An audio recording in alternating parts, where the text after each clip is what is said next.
For more ProBox TV, scan the QR code on the screen or go to the App Store and Google Play. ProBox TV, your boxing channel.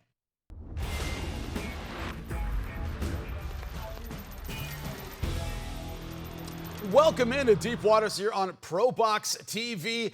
Now, this weekend, of course, Jake Paul makes his return against bare-knuckle and UFC veteran Mike Platinum Perry. What do we think of this fight and its relevance in the combat sports world? Jimmy Smith alongside Paulie Malignaggi, Chris Algieri. Gentlemen, the kind of fights that Jake Paul was in that might have been necessary at one time. The response to this, does it make you think maybe this whole freak show fight thing has crescendoed just a little bit? What are your thoughts on it, Paulie? In some ways, you think that, okay, you know, it has its time and then it's going to end. But then you also look at the undercard and you see some pretty good matchups on the undercard, legitimate boxing-related matchups, fights that I think would generate interest among the boxing purist fan base. I think the main event is sort of the side view, right? I mean, sort of the side road. It's not really the mainstream boxing aficionados fight, right? But once you tuned in already, once you bought the pay-per-view already, and you watched the undercard, which, again, even for boxing aficionados, has some pretty good fights, you might as well tune in for the main event and get entertained by it, right? I mean, what else are you going to do? What are you going to order the pay-per-view and not watch the main event? I think at that point, so I think there's a pros and cons about it. Has it reached its crescendo? Possibly, but then again, if you're seeing these solid matchups on the undercards between very competitive prospects and even women like Amanda Serrano, right, you know, there's a place for it. I look at it like Back to the Future Part 2, the alternate 1985. You Remember know? it well. So the alternate, Jake Paul and the YouTuber population, right, we'll call it, is sort of like an alternate reality in boxing. There's the mainstream boxing lane, which is, you know, the way it's always run, and you know, top contenders fighting top contenders, and so on and so forth, and people getting excited about the matchups that possibly could happen, even though today a lot of them don't. But nonetheless, you talk about that. And then there is the alternate 1985, which is like this alternate reality where these YouTubers that have no boxing history sort of come in, and because of their social media presence, are selling out huge arenas and stadiums. I saw a post a couple weeks ago that there was a fight between YouTubers. I don't know who they are. Sorry, guys. I mean, I'm 43. Wrong generation, right? Yeah. There was a stadium filled. The Santiago Bernabeu in Spain was filled. The Santiago Bernabeu is where Real Madrid plays, guys. They were having a YouTuber show there, boxing. So do I think it's coming to a crescendo? They're filling out stadiums, dude. I mean, the only way we fill our stadiums in boxing is if the best of the best are fighting, or the most popular of the most popular are fighting. And even then, they have to fight certain kind of opponents in order to fill out stadiums. These guys, they just take each other on because they don't even have to be good. People just watch them. So I don't think it's coming to an end, but I do think it's an alternate 1985. Even up until the undercard. You watch the undercard and you're like, okay, this is, you know, basically what we've always been used to with boxing. And then you just get into the DeLorean and you're in the alternate 1985, and Jake comes out and fights Mike Perry. I mean, is it pro? And I don't want to knock it because, you know, the alternate 1985 was kind of messed up. Is this messed up? I don't even know what to think about it anymore. Well, I don't have a DeLorean. I look at this very, very differently, Paulie. I think it is coming to an end. I think Jake Paul is in his own. They just sold out as the Bernabeu. But we don't care about it. Nobody But over here somebody cares. does. You can't sell out a stadium unless people care. But like, we used to hear about all these fights, and it was a big deal. It used to be much more out there all the time in the popular It's funny. media. We started talking about this today. I was like, oh yeah, they still do those YouTuber fights. Yeah, okay. But we don't care over here anymore. Like, where it matters, that we don't care. Yeah, well, you know. I don't know that boxing ever cared to begin with. No, we talked about it a lot on these shows, and a lot of people. Maybe when there's a curiosity that he was going to fight everywhere. on top contenders. Jake is very smart. He created his own lane. You mentioned the undercards. He's got good fighters on those cards. He's signed guys. He made MVP and they promotions. fight each other. He's got MVP promotions. They have another card the following week, next week after this show. So he puts himself on his own card. Remember Butterbean? Yeah. To me, Jake Paul's Butterbean. He's at the top of the card, though. It used to be Butterbean was on the undercard. He was the sideshow in the beginning. We watch it. It's fun. Everybody tuned in. Back when undercards in boxing were Everybody all talked good about it. Every pay-per-view card, every big pay-per-view had Butterbean. 4-rounder, king of the 4-rounders. Top rank. Top rank. All the top-ranked pay-per-views. 4-round, king of the 4-rounders. Go out there. He's entertaining as hell. Still entertaining. I like watching him knock people out as much as anybody. That's what Jake Paul is. But he's the boss now. He's got his own promotion. He's on the top of the card. Okay, along this line, is Jake fighting Butterbean type of opponents? I mean, Butterbean they would slop on some guy with did you see butter Jake's rolls. last two opponents? I mean, Did you see his first 5? I mean, But also, guys, coming from Mike Perry's tough at least. I mean, Mike Perry's good, tough. but he's Mike- tough. he's a tough guy. I like Mike Perry. And we'll get in the X's and O's of that for sure. But coming from the MMA world, you guys know a really sweet boxer in MMA has okay hands by boxing standards. Like, he's all right. Vitor Belfort, he's okay. But a real boxer takes him apart. There's just a difference in levels. And what Jake was good at was taking guys whose names you knew. Tyron Woodley, man, UFC champion. His hands were... He was a wrestler. Suspect, All-American wrestler at Missouri, so he could wrestle. Ben Askren, awesome wrestler. Hands were garbage. So that idea of he was good at picking the name Robinson. without the hand speed, without the ability. Yeah. What's your thought on that selection? He was good at the names, who didn't have the ability, and that was part of his formula. What's your thought on that? It's carefully orchestrated. Each guy played a specific role. The first one was that Gibbs guy, and he could box for a YouTuber. Anson Gibbs, yeah, he could box for a YouTuber, but Jake is a good athlete, and he can punch. So and Jake is also much better now than he was that fight. I was at that fight. That was a joke. But Jake's also a lot better now too. Jake changed for real. So that was for a reason. Whatever. He got that win. Then he fights Nate Robinson, who's a basketball player. That was basically a backyard, fist fight. Nate Robinson can't box at all.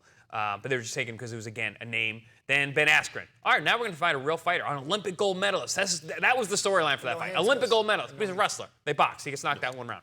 Then Tyron Woodley, former UFC champion, but he's a wrestler. They fight. They have a tough fight. Fights him again. So each one is carefully orchestrated. Then he fights Anderson Silva, who can actually box and actually fight. That was a good fight. I thought that was good for Jake. That was a good win. I was impressed with that one. Nate Diaz, who is now boxing a little bit. So each fight is... it's not the way that we build up careers, but Jake's doing it in a way where he can make a lot of money and get a lot of name recognition, but he's not fighting guys that really are in danger to him. But also, when we saw with Francis Ngannou and Tyson Fury, there's a standard that I think Francis Ngannou set for even MMA guys that are going to come across. Right. Because, okay, some guys are good strikers, and some guys are not strikers in MMA. But then even the guys that are strikers, like, there was... The level of disappointment I had in watching Anderson Silva box it cannot even be spoken. I thought, like, this guy's so athletic, and then I saw the horrible footwork he had in the Jake Paul fight, and I was like, God, how did I ever think this guy would actually be a decent boxer? He's horrible. And yeah, he beat Chavez Jr., but that's the egg on boxing's face, the egg on WBC's face to ever have made Chavez Jr. a champion. Because that's politics on top of politics on top of politics. That was horrible. But, dude, the footwork was like this crossing your feet over. Ngannou changed the footwork. And that's where I think you set the standard a little higher for MMA guys coming to boxing. Adjust the footwork. I haven't seen the MMA guys adjust the footwork to Jake just yet. Let's see if Mike Perry can do that. That is the adjustment to be made that takes years, but we don't have years, right? Jake Paul started out late. Now, what about boxing has changed since Jake Paul started? Are we past the point where he's necessary? We'll discuss it right after this. That's right, Palmetta versus Saracho, July 31st, Mexico versus Argentina in our main event. You have no idea what it's like to co-mains and mains. You call them smock-worthy. Get blood all over the place. It's going to be an outstanding fight, July 31st. Do not miss it. Download the ProBox TV app. Don't miss a minute. So, in studio, Jimmy Smith alongside Paulie Malignaggi, Chris Algieri. We're discussing Jake Paul taking on Platinum Mike Perry this Saturday. Gentlemen, more than what this fight says about both combatants is what it says about the state of boxing. There was a time when boxing wasn't putting the fights together. There was a demand, I guess, for boxing, but we weren't getting the best fights from as you said, Paulie, the traditional promotional routes. And so there might have been space for these kind of fights. Now it seems like we're getting a resurgence in boxing the last couple years where it makes fights like this less and less necessary. What do these fights say about the state of boxing when they happen, Paulie? Not about themselves, but the state of boxing itself. I think it's still something positive because no matter what, if there's a fight, people want to watch it. People, it's when you're in school, for like junior high school, if there's a fist fight between the two most popular guys, people don't even think about whether those guys can fight. If you're going to fight after school, you're like, oh, so-and-so's fighting so-and-so. I can't. They might not even be able to fight, for all you know, right? They just know that they're really popular guys and they're going to go head on and fight, I feel like this is what the YouTuber thing became. So it has nothing to do with, the guys who know how to fight, now it looks bad on them. No, those guys know how to fight, but they're not as popular as the popular guys. life, I guess. You know, it's maybe because there's less of an understanding out of a high IQ boxing style is not as exciting because it doesn't break out into an all-out fight. The popular guys, if no matter what they do, it's going to be exciting. But if the popular guys get into a fight, I mean, this goes way back to high school, dude. If the popular guys get into a fight, more people want to watch it. You know, so this is, you know, high school all over again. I have a big question for you, Chris, which is, Teddy Atlas and I talked about this. I interviewed him about, I think it was the Jake Paul fight. And he said, oh, it's great. It's bringing young people to boxing a bit. And I said, my counterpoint to that was, how many are sticking around in boxing? Or do they just want to see the popular kid fight? How many, you know, the YouTube generation, bringing them to boxing is a good thing. How many are sticking around and going, hey, how about I check out this Bam Rodriguez fight? How about I check out this guy and then become a fan? What's your thought on it? Up until Jake Paul, I would have none of those guys cross over. I don't think any of those guys who are tuning in for the YouTube fights, who showed up for those fights, would actually go to actual boxing matches because they're basically different sports at that point. But Jake now has a promotional company, and like the champ said earlier, he's got real fighters on the undercard. He's got other shows that are completely filled with boxers. And you know, there might be a few YouTuber here and there, or those kinds of crossover fights, whatnot. But it's truly a boxing card. Jake does respect the sport of boxing. He wants to do things. We've seen the way he's dealt with amateurs, the way he brings attention to the sport. That's an entirely different route. He's created his own lane, which is no surprise, the way that he's been able to maneuver his career. I mean, outside of the ring, whatever. They're very, very smart. The team that they have around MVP Promotions and what Jake Paul is doing is completely different than what this kind of used to be. It's evolved. And I think he is at the forefront of that evolution, and that is actually going to bring new people to the sport. I think people who are fans of Jake Paul, who watch his shows and then see Amanda Serrano and see H2O Silva, who's a very good amateur, good prospect. You see guys like that, those fans now are going to follow those fighters. And I think that crossover is unique to Jake Paul's promotion. And Silva's in a tough fight. Like, that's a boxing fan. It's a real fight. Silva's fighting Lucas he's Body. the Canadian Body. Yeah. Body can punch, Body can fight, Body can hit. I mean, he's got some highlight reel knockouts. He spars down here in Florida. Yeah. So, you know, Silva is good, but also Silva is sort of a new generation type. Well, he's got like 1 million YouTube or Instagram followers. It's insane. He's a sort of a YouTuber style, but he's got a solid boxing background from the amateurs, you know, and he's high level. But Body can also fight, so you're also matching this guy who boxing would usually take a guy like this who has so much upside and try to protect him, try to maneuver him a certain way, give him the freebie for 10, 15 fights in a row, and, you know, get him to a certain level using TV money to burn on him. Jake's not doing that. Jake's matching Ashton Silva with Lucas Body. Ashton Silva has less than 15 fights, right? Am I right? He's got about 11, 12 fights? Yeah, I think so. I think Body also is at that point in his career. He's a little older, but and both of these guys are a risk to one another. You're not protecting the asset. You know, in that regard, let's talk about that too. Jake has given us, you know, things that other promoters don't want to do. You know, Jake goes, okay, yo, I'll throw the dice with these fighters. Much like you're on ProBox, where you're seeing the 15-0 versus 12-0. You want to be entertained by boxing stuff? I got stuff for you guys too. And watch that card. Therein lies the crossover fanship. That's how you're going to make new fans of the sport. If these guys tune in, hey, I watch Ashton Silva on his TikTok, and then you see him fight a real fight, and you're like, wow, that was a good fight, That's and he the best wins. fight on the card. Absolutely. That's the best. Silva's Body this weekend is the best fight on the card. Well, remember, it was supposed to initially be Mike Tyson, of course, him having an ulcer issue. I'm glad, personally, as a genuine fan of Mike Tyson, that this fight didn't happen. Do you think that ulcer and the physical problems associated with it, hey, he's 58 years old, do you think that killed any idea that this fight might actually happen? Chris, it's rescheduled already, so it's on BoxRec right now. But do you think it will? Do you think it will? I don't think it's going to happen. But, you know, in steps Mike Perry. And I like Mike Perry. I think he's a character. He was a very solid UFC MMA fighter. He is basically the king of bare-knuckle. Found his niche. The guy is built for it. I mean, he's so much fun to watch. He gets bloodied. His nose gets turned on backwards. He keeps coming. He knocks everybody out, knocking people's teeth out when in bare-knuckle. But this is boxing. We're getting bigger gloves on. You're fighting a really big guy. Very different. I like Mike. This is, I believe he's in over his head in terms of this matchup. Well, Mike is also smaller, too, right? Way smaller. There is that dynamic. Weight does matter. You talk about Mike Perry and his chances. Also, what might be next for Jake Paul after this Saturday? We'll break it down right after this. Welcome back into Deep Waters here on ProBox TV. We're discussing Platinum. Mike Perry taking on Jake Paul this Saturday. And the important thing here tactically is the transition between bare-knuckle and full boxing. Gentlemen, you guys have experience in this. I know, Chris, you were a kickboxer and a boxer. You know a lot of combat sports. Paulie, you competed in bare knuckle and boxing. How much does Mike Perry's success in bare knuckle translate to traditional boxing to you? Here's what my experience taught me and showed me, more so than taught me. A lot of people are talkers, and they'll, you know, there's a lot of ideas out there that I really don't agree with. And having done it myself, I'll put it like this. You can box in bare knuckle, you can't bare knuckle in boxing. And what I'm saying is, a lot of bare knuckle fighters, they'll fight loading up big shots. It's not really a feel-out process. You can load big shots. You can't do that in boxing because that's going to work against you. With the gloves on, you got to know how to set up your trap, set your opposition up, be a little bit more fluid, and fight a little less, or pick your spots to do the fighting. Bare knuckle, you can just go out and do the fighting, and odds are the other guy's also not that skilled, so you can go out and do the fighting, and you can overwhelm, you can overpower, you can mentally impose yourself. You can do a lot of yelling. It might, you know, boxing, you can yell all you want. It's not going to get you anywhere. I feel like if you're a good enough boxer, you can do bare knuckle. And everybody was saying, oh, you can't box in bare knuckle. Yeah, you can.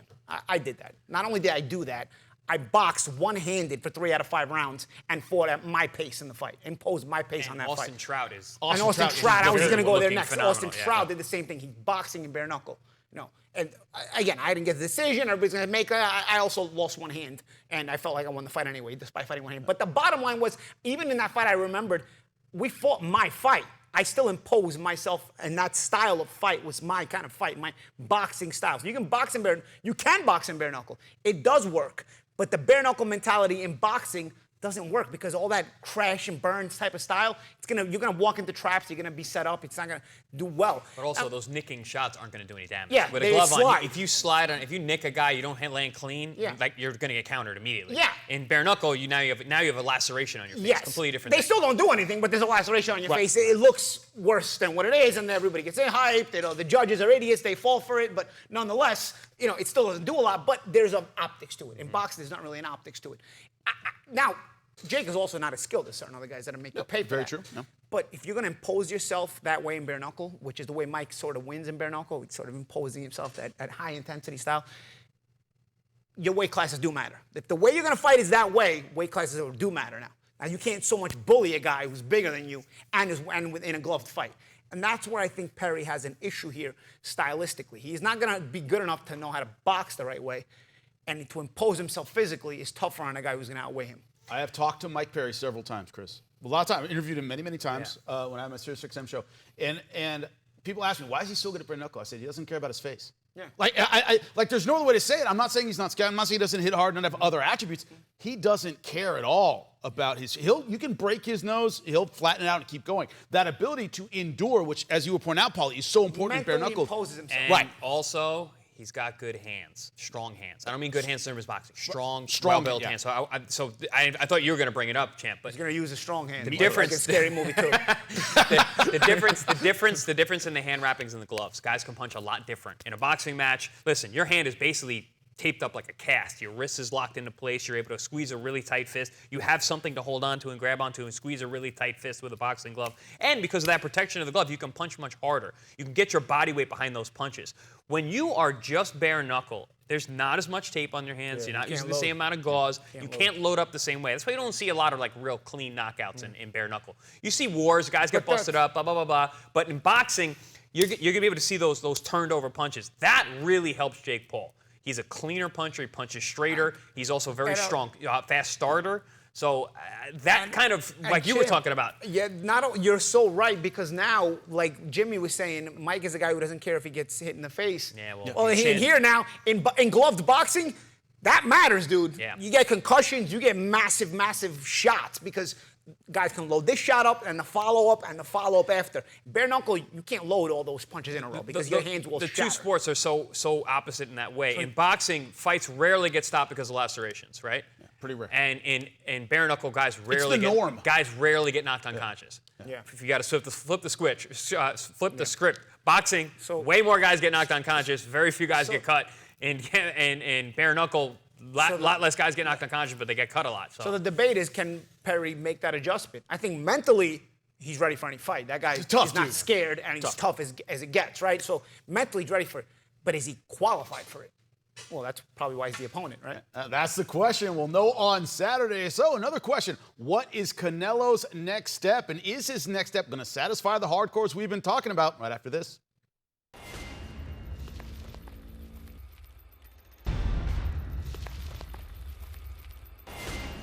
Another war, Mexico versus Argentina in our main event, July 31st, ProBox TV. Do not miss it.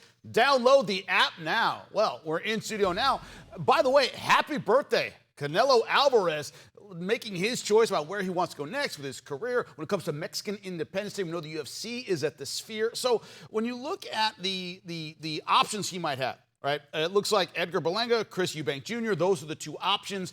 Either one of those guys, is it going to have the kind of impact? UFC's at the Sphere, that's a big show. What do you think about the choices Canelo Alvarez has and which one he makes? Chris, we'll start with you.